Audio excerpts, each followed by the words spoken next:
সুন্দর গান করেন। Thank you. আপনার গানের গলা আসলেও খুব সুন্দর। আপনি তো গান গাওয়ার সময় রেকর্ড করে পরে সেটা অ্যালবাম করতে পারেন। আপনি কি গান লেখেন বা কম্পোজ করেন? না না, আপনি কবে থেকে গান করেন? ছোটবেলা থেকে গান গাই, কবে তো মনে থাকার কথা না। আপনি কি নার্ভাস? না। তাহলে তোতলাচ্ছেন কেন?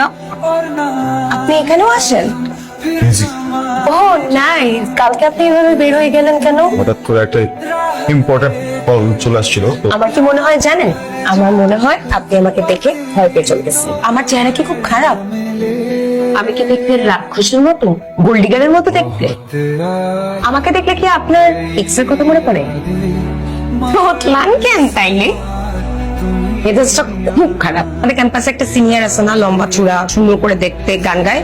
ও রাফসান ভাই। তো ওনার কি সমস্যা আমাকে বলতো? নিজেকে কি সুপারস্টার মনে করে? মাথায় সমস্যা। গতকাল ওনাকে আমি গান গাইতে দেখে আমি ওনাকে বলছি উনি সুন্দর গান গায়। প্রশংসা পেয়ে হয়তো এক্সাইটমেন্টে তোতলানো শুরু করছে। আজকে আবার দেখা হয়েছে, আবার তোতলাইলো, ধুম করে চলে গেল। কোনো প্রবলেম আছে ওনার? রাফসান ভাইয়ের একটা গার্লফ্রেন্ড ছিল।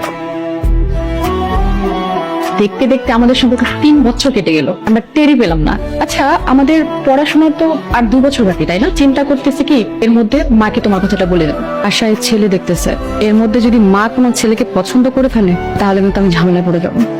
বলে দাও, মানে একটা জটিলতা আছে, আমার মা না সবকিছুতে একটু খুদ ধরে।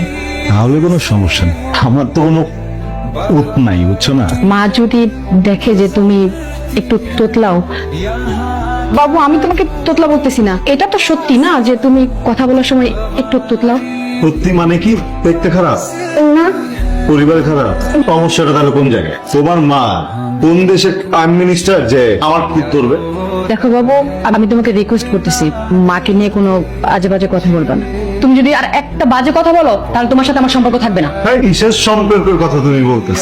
কোনো সম্পর্ক নাই, কোনো কিছু নাই, সবকিছু শেষ, ব্রেকআপ। Breakup up. বাবু এবার সরি বললে আমি মানবো না। তোতলা বলে 3 বছরের সম্পর্ক 3 মিনিটে শেষ করে দিছে। এখনকার সম্পর্ক তুই 3 দিনই থাকে না। আর আমি আই এম সো সরি। আমি জীবনে একটা বড় ভুল করে ফেলেছি। আমার মনে হয় সেটার জন্য আমার আপনার কাছে সরি বলা উচিত। আমার পারিবারিক শিক্ষা থেকে আমি যা শিখেছি সেখানে সবসময় মানুষকে সম্মান করতে হয়। আর আপনি তো আসলে একজন আর্টিস্ট। এরকম একটা মানুষকে আসলে আমি না বুঝে একটা বোকার মতো প্রশ্ন করে ফেলেছি। এই জন্য আমি আন্তরিকভাবে দুঃখিত। আর কিছু আমি আপনাকে না বলে আপনার একটা গান রেকর্ড করে আমার নতুন ইউটিউব চ্যানেল সেখানে আপলোড করে দিয়েছি।